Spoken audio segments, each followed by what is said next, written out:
Hey, it's Haley, and this is The Real MP3s. Look who I got to catch up with today. Kyle Morris from The Unlikely Candidates. I love this band so much. Kyle and I go back several years. I knew he had to have some crazy stories from the road, and did he really just mention two of my favorite bands of all time? Like, I didn't plan this, I swear. The Unlikely Candidates, amazing band. Kyle is a 10 out of 10 human being. I absolutely loved our chat. Thanks for listening, and I hope you enjoy. How's it going? Dude, I feel like it's been forever. It probably has. I can't even. It's probably like exit in someday. That's exactly what I I was going think, to say. yeah, at that little bar next to there. I love that little spot. Time doesn't even seem real anymore. I mean, I remember that show being like freshly post-COVID where you couldn't get in unless you had the shot.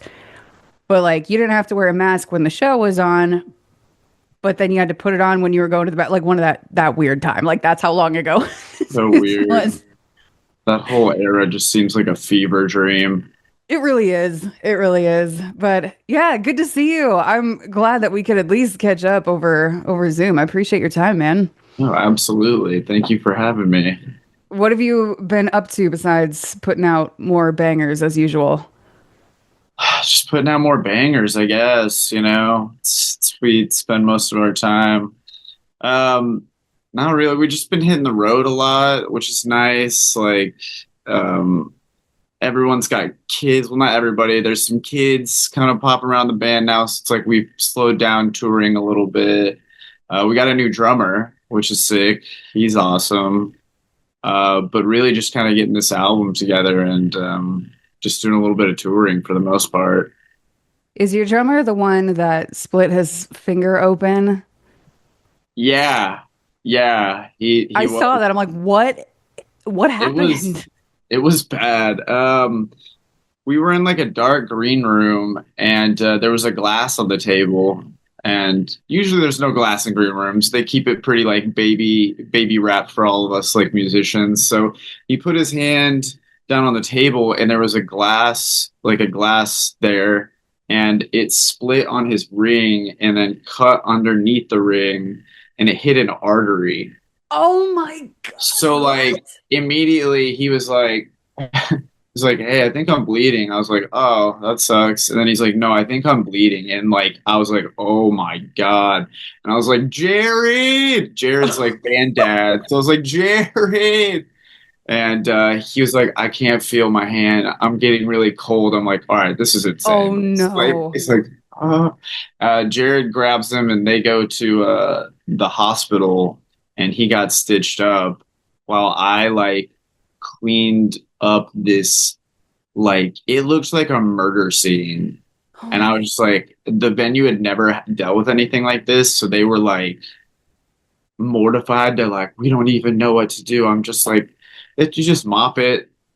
You just mop it. But yeah, like you guys are supposed to be chill and like sit they here were and do like nothing back here. Like, what are you doing? they're like, "What do we do?" I'm like, you guys just clean it, guys. Like, here, I'll help you. Like, let's mop it up.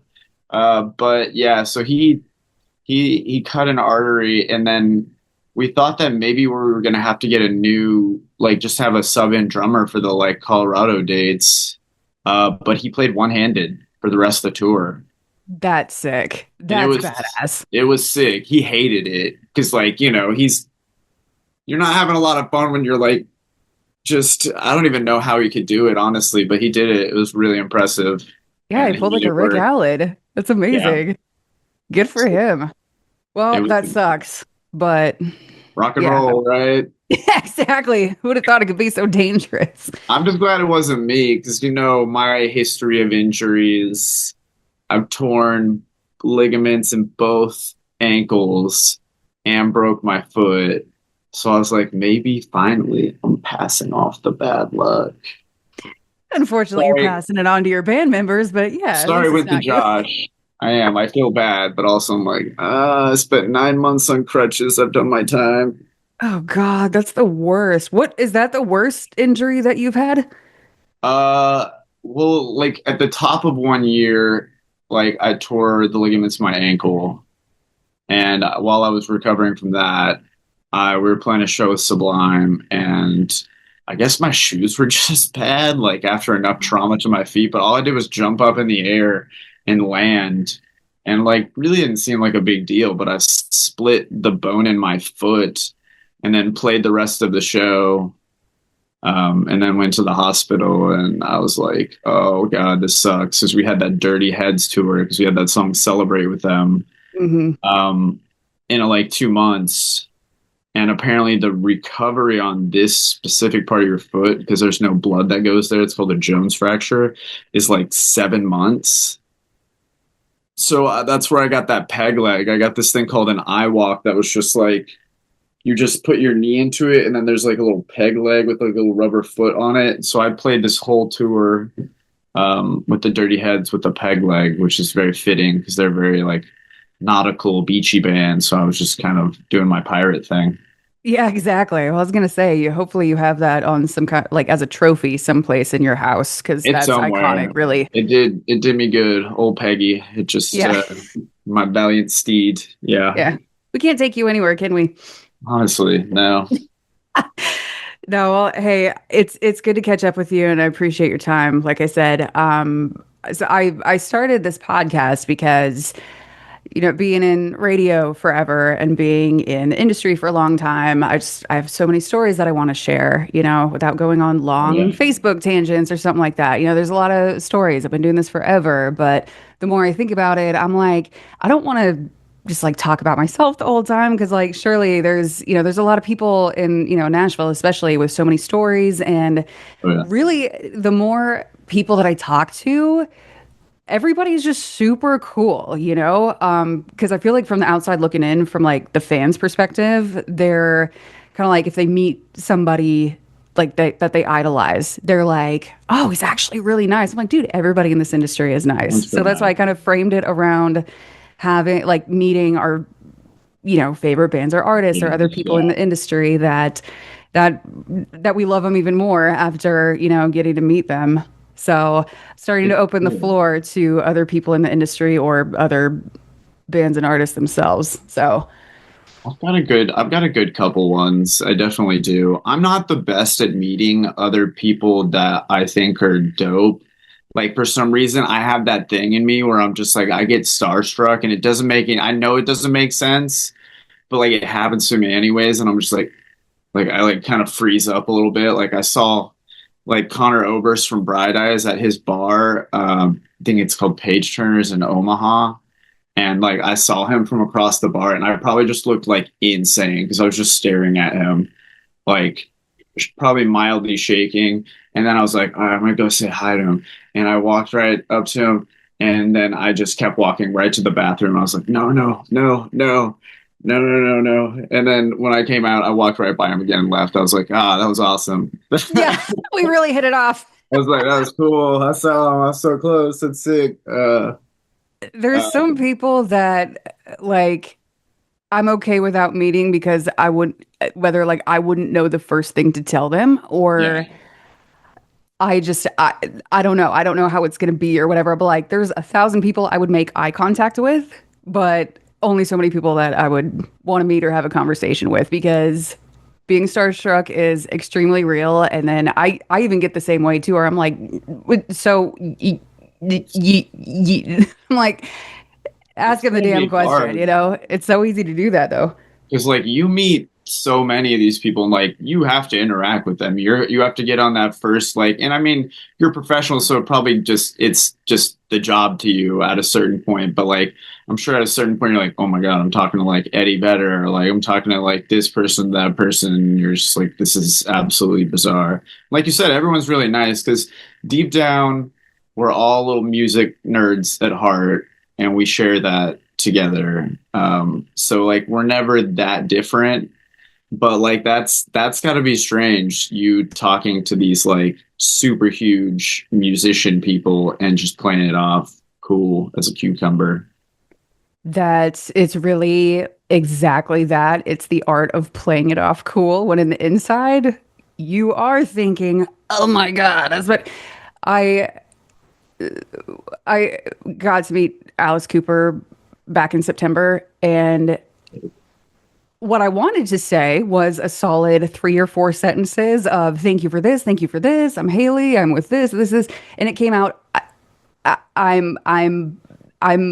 It, that was the only time I've ever tripped up. But then you think like when you're actually interviewing somebody like professionally or whatever, then it's like you got to be on your best behavior. But like if you were to run into somebody at a bar or Yeah. something, that's way easier. I'm sure you like lock in though. You know what I mean? You're like, you've been doing this so long. You're just like, boom, I'm professional now. Yeah, just Professional Haley. Like, no big bang. deal. No, Yeah. internally I'm freaking out most of the Oh, time. okay, cool. So That's yeah, I'm glad I well, can after all, pretend. yeah. Dude, how was being on the road with Sublime and Dirty Heads? I remember you guys did that collab a while back. It was fun. Like Sublime, like they're just so big. Like it was Sublime and Offspring, and like they're all really nice, but like they're so big. And when bands are like that, they've been doing it so long. Like you kind of see them, you wave to them, they're like wave back, but like then they go to their dressing room. Like they've been doing this so long. It's like you're just another kind of band that's open for them, one of thousands at this point, and it's cool seeing them up live and like you chat a little bit, but like they got their routine. Like that was kind of how it was at 311 too. It's like you see them. I mean, it's awesome to see that level of professionalism. Like 311's been on the road for so long, and apparently they've only not toured 1 year ever, and that was because it was like a COVID year, and they literally couldn't. But like they're such a well-oiled machine that it was pretty crazy to witness that level of professionalism. But Dirty Heads was just a party. Like Yeah. Dirty Heads was just a party. Like I was featured on their song. Like we're in the bus. Like somebody gave them some tobacco like simple syrup for like old fashions, and like I was in the height of my party Kyle, and I got so drunk one day like on their bus at like their, I think it was their manager's like birthday party show maybe, that like I didn't even know where I was. I was like, where's the bus? Where is the bus? I was like 12 feet from the bus. Oh my I was God. 12 feet. And whenever you do something like stupid in a specific city, like the Dirty Heads will give you like that name, like your name plus the city that you're in. So then I was like Indiana Kyle, which was like kind of sick. Like I'm like Indy Kyle. I'm like that's actually tight. But I kind of like it. It rolls off the tongue nicely. that was tight. Indiana Kyle's like it could have been like, I don't know. It's a terrible Saskatchewan Kyle or Saskatchewan, yeah. something. Mm-mm. Not quite the ring, but it was fun with them. Like they are like they're older, like they've gone past their party days, but it was still fun. Like everyone's drinking, having shots. Like it was cool. I can't imagine backstage Dirty Heads, they have a glass of, or they have like a cup of tea and then read a book and then go to bed. They've never struck me. Half of them kind of do now. Like they'll vacillate. Like the ones that are like kind of more sober now and take it easy. But like it was always me and Duddy just like going. He's going. So like yeah, I mean talking about like the weed, like people are throwing like joints on stage, and like yeah, it is, they've got that party atmosphere around them. They're that kind of music, so it was pretty fun. There was a time. Yeah, there was a time for sure. Yes. What you said you have a couple of stories in mind, like of someone in particular. So do you mind sharing those stories of like someone that's extra cool that stands out? I mean, honestly, like our first tour was with like Justin from like was with Blue October. And Justin is like, you know him, like he's so unbelievably charismatic and friendly and like generous. Like he's a cool guy, like with his time. Like so he would like talk to us and like hang out and like joke with us. And like it was, I don't know, it was fun. And like he started an epic prank war that will forever be like the best ever. Like there's nothing. And like I'm sure like it was one of our first like real tours, so like we went hard. They were probably just like like we gave that prank war everything we had. Like he came into our band and was like, yeah, like, oh my God, it's so cool, so nostalgic being in a band. We're like, oh my God, Justin's in a band with us. This is so cool. And then we went to the gas station and I was like looking for trash in the van just to throw stuff away. And I looked under the bench and I was like, what the hell is that? I saw like Elmo like under, I was like, what? And I grabbed this thing and it was a loaded, dirty baby diaper Oh because he had his baby with him on tour, and I was just like, "Are you fucking kidding me? Like it is on." yeah, you So dropped this, dude. I was like, "We got nothing but time on the road." So like we took it way too far. I'm not gonna lie, we took it way too far. Like we got Justin's number and we put it on an ad for like a free bicycle in San Francisco, which is a very bicycly town. And basically, we're like free bike for the month of October, blue bike. And we listed his phone number, and like he got so many messages that he had to like switch to a different phone. And he was like, it was kind of fucked up, honestly. I was like, I kind of feel bad. Well, I think you won. We won, but that wasn't the end of it. That was the beginning of the prank war.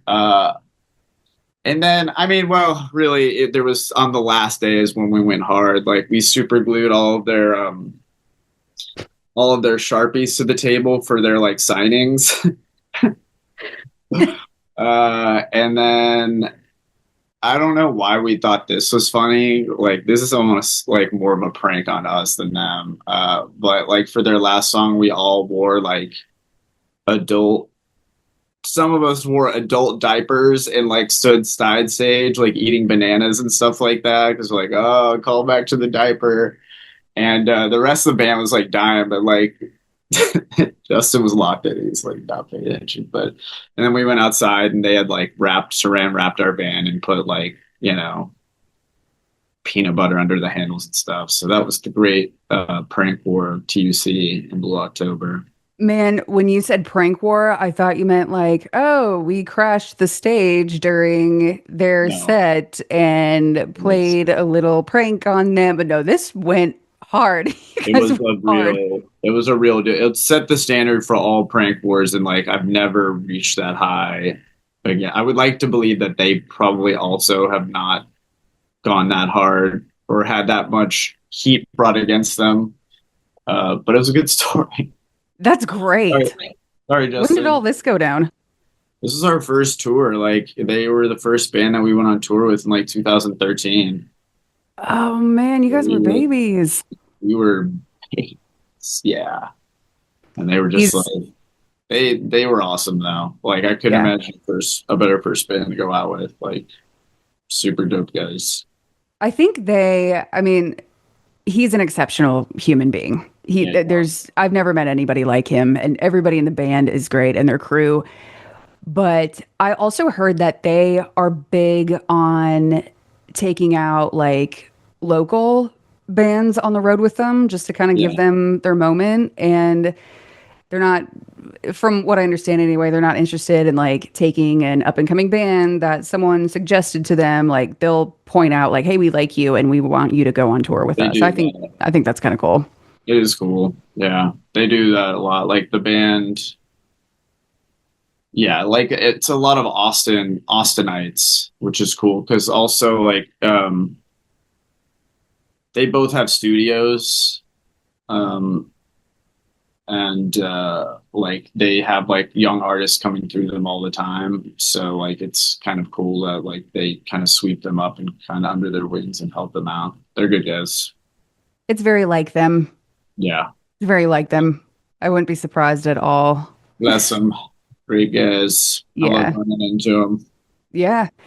Who else have you like either been on tour with or if there's somebody else that stands out? I mean, Andrew McMahon was dope. He was awesome. Why are you naming all my favorite people right now? Like Blue October, Andrew McMahon, like all my favorite people. Like, did somebody write to He, you in advance because I'm obsessed I with both? like I don't know. We found some good people, thankfully, over the years. But yeah, like yeah, him and his crew were awesome, and they like to hang out after the show, and we go and like hang out with them at bars. Like they still go out and have a good time. And Andrew's super accommodating and nice and charming, and all of his stage antics were hilarious and awesome. Like him, like on the llama inflatable like boat Yeah. going through the crowd. I was like, there's nothing that I can do stage wise, like antic wise, that will top this. Like he literally had he had them he had the crowd float him and his little llama raft to one bar to get a tequila shot, and then they floated him to the other side of the crowd where there was another bar to get a tequila shot. And I was just like, I that's the coolest thing I've ever seen. You Look know, at him go. I know. I don't even know how to top that. And then Jared, yeah, we get injured a lot. Jared stepped off the stage in Canada, and like his leg went into like a barrier and he tore his like knee.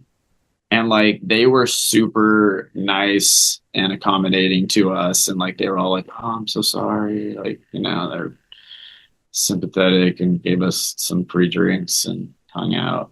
So Yeah. yeah. The first time I saw Andrew was at Cannery Ballroom here in Nashville, and there's Yeah. a very low ceiling. And I've heard that he jumps on inflatables to go through the crowd. I'm like, there ain't no way he's gonna do. He did. Like, I mean, he's not a tall dude, so I'm sure he could pull it off. But I'm like, how is he not like You just like crouch bonking his? down like Yeah. Also, the coolest thing, I've never seen this at a concert before, is when those parachutes from gym class in yeah. elementary school, those everybody grabs a Yeah, part of yeah, it. yeah. He had everybody in the crowd, Yeah, I forgot. yeah, take a side of it, and we're all just sitting there doing this the entire one of his songs. I'm like, I've never seen anything like it. It's He's having so much fun. Like there's so many activities out there. Like, yeah, I forgot about that. That was pretty awesome. He does something else, but I can't remember it. But like, yeah, those are the big ones. The parachute thing and the llama thing, which like, and then also just having three full bands of material that he plays that are like sick. what I Yeah, like about his shows is like I've seen him like with The Wilderness several times, but he knows what the fans want. They yeah, want something corporate. They want Jax. He's not gonna be like, no, no, no, no. Only new music tonight. Like he gets it. He can read yeah. a room. He can. And like I was a huge Jax Mannequin fan. Like huge Jax Mannequin fan. So like him playing those songs, like I was just out in the crowd every night, like dark blue, dark blue. Yeah, I love that shit. You It have was a fun to. show. Yeah, they were supposed to play Bonnaroo last year, but it got rained out, and they did a pop-up show at Cannery like That's it. one day in advance notice, and I bought my ticket so fast. And yeah, same thing, just incredible. This is so That good. is crazy. Like I can't even keep track of like the years that Bonnaroo gets like rained out. Like I think we were supposed to play one year when it got rained out. Like I was gonna go one year and it got rained out.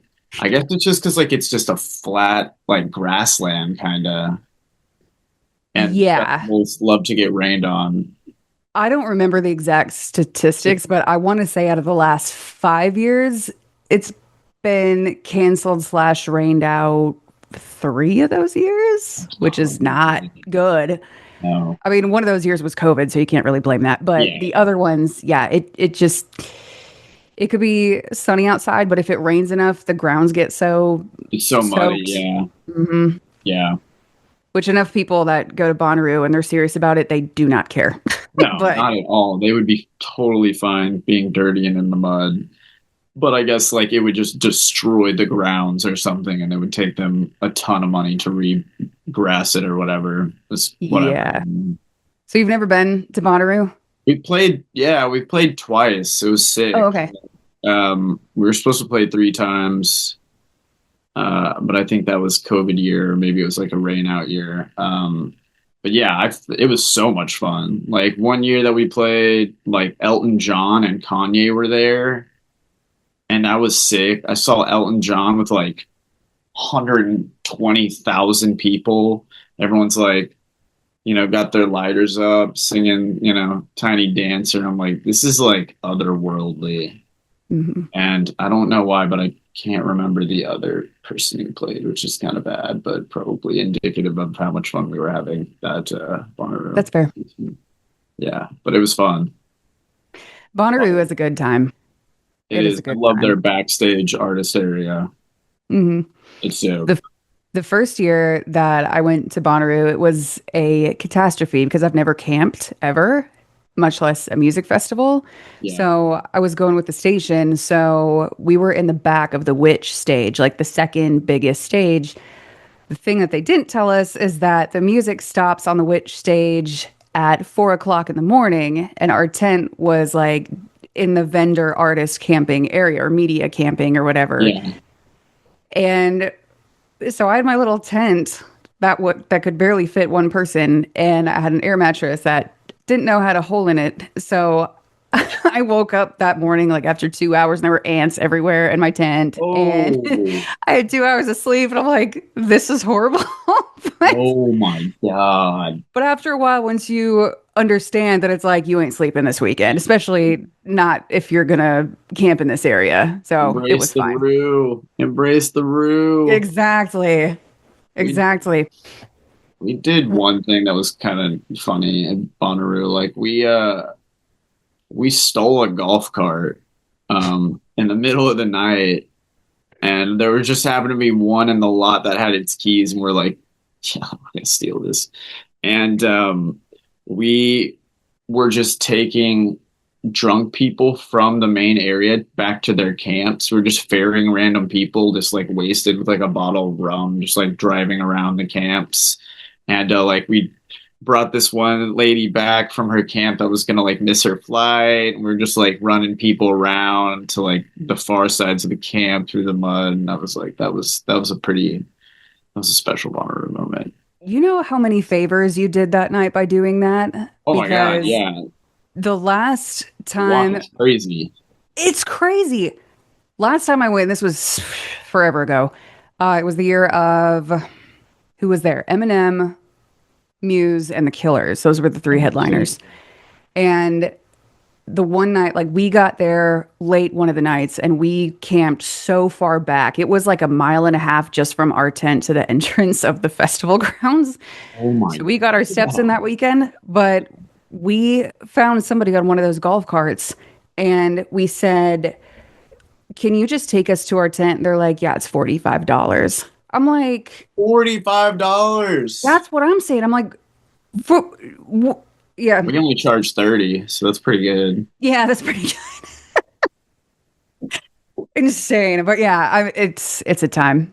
You'll Yeah. come back with stories when It's a wild one. That one, Firefly, I think that one might be my favorite in Delaware. It's like a party in the woods, yeah, that like it's like an enchanted forest up there. yeah. And that one also gets rained on a little bit. I think it's on hiatus now, but that's a fun one too. Hmm. Yeah, I don't remember seeing much about Firefly Fest anymore, so I was wondering Yeah, about it's that. I think that they've like shut it down for a while. I think there was some like weird funding stuff. Like festivals are such massive operations with so many like it's a complicated business, I'm sure. I'm not surprised that weird financial stuff happens. Yeah. Okay. It's a big undertaking. I mean, they make bank, especially when you bring in giant artists. Like I follow a lot of Danny Wimmer festivals, like Louder Than Life and Sonic Temple and Rockville and all that. And I'm like, man, just Oh, the yeah. amount of people that show up to these, it's insane. Jared's been working all those. He's got his like family's Music Saves Lives organization. So he's been doing all the Danny Wimmer festivals. So I'm hoping we can get on some of those next That year. would be sick. But yeah, he's been doing like his family's been doing that thing for forever because they did all the Warp Tours. Like I'm sure that he's told you about it, but I'll say it for the pod. But like basically, it's like a it's an organization where you can donate blood in exchange for like free tickets or VIP upgrades for your tickets. So you go and donate, and then they give you a voucher for VIP or like exclusive meet and greets and stuff like that. And it's just like a cool thing, donating blood, which is not super difficult, and then getting like, pretty nice upgrades to your tickets or tickets in general. And he's been doing that. They kind of stopped because Warped Tour stopped, but now that Warped Tour's back, they're slowly, a part of that and reaching out, or like, they're starting it up again. Yeah. How could you say no to that? That's such an easy way to. Awesome. We play a. This is maybe not the best place to play a show, but like we played in the blood donation clinic while people were getting their blood donated, and we realized that was maybe a mistake because it's probably really overstimulating for some people because we're playing really loud. Like, it was still acoustic. I'm just super loud, and people were getting their blood drawn, and this one guy was like screaming and hitting his hand on the wall because it was just like over. And I was like, oh, okay, we need to leave. We need to go. Yeah, it's like when you're close to the speakers and you can feel the kick drum in your chest. Like, my blood is surging right now. Go outside. And I'm like, all right, that's cool. We will. Yeah. Yeah, I feel bad for that guy. That's hilarious, though. Good on him for donating. Yeah.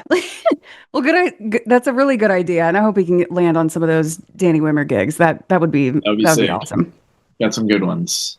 Yeah, for sure. So. Did you leave anybody out of, because you're on a roll here with some of my favorite bands that you're mentioning? The Goo Goo Dolls. We toured with the Goo Goo Dolls, and that was cool. They're super friendly. Their bassist, because it's only like the two main guys who started it still in the band, like Rzeznik, and then I can't remember the bassist's name, but he was super cool. Like, those guys are millionaires, like multi-millionaires, and he went and sat in our band, like the bassist, and like talked to us, and they bought us a nice bottle of tequila, and like, yeah, it was dope. Like, they were plus just like, I've never been around a song that's so big. Like whenever he played Iris, like it was almost like mind control. Like, everyone's eyes just went like, and they just started singing Iris. Like, I would look around the bartenders, the security guards, everyone's just like, like, I was like, wow, this song is so big. It literally takes people's like souls over. That song has everybody in a chokehold. I don't care how old you are. If you're man, woman, I don't care. That song has everybody in an absolute chokehold. It's such a good song, and it was so cool live, like every night, and like, yeah, literally, it was like mind control hearing that song. But they were super cool too. Trying to think if there's like any like random ones that I'm kind of missing. With the AWOL Nation guys were always super nice. We ran into them a bunch. Let's see. There's one I'm thinking of, but I can't think of it right now. It'll come back to me, and like, as soon as we're done with this, I'll be like, and then shower thought for sure. Yeah, I'll do that. Exactly. Hey, I really appreciate your time. It was good to catch up. Thank you so much. It was great catching up too. Yeah, I would ask you next time you're in Nashville, but you were just here and I messed that up because I had a work event to be at. So I hate that we missed that show, but yeah. It's a cool spot. I hope we get to play there again. Was it at the East Room? I think so, yeah. A very kind of DIY feeling spot. Yeah. It's like off the beaten path a touch. Like, yeah, that was fun. I like that spot. So hopefully we'll be back there. And awesome. Nashville people, check out the band that opened for us, Snorkeler. They're awesome, and they're actually coming on this East Coast tour that we have coming up the 25th to the 6th of next month. Heck yeah. And also Listen to Roses. That song's out now. Yes. There we go. Gosh. More songs to come. Well, next time you're here, we will not miss it. So good to talk to you. And yeah, like I said, I appreciate your time. Thanks for sharing. Of course. We're catching up. We'll see you soon. All right, Kyle. See ya.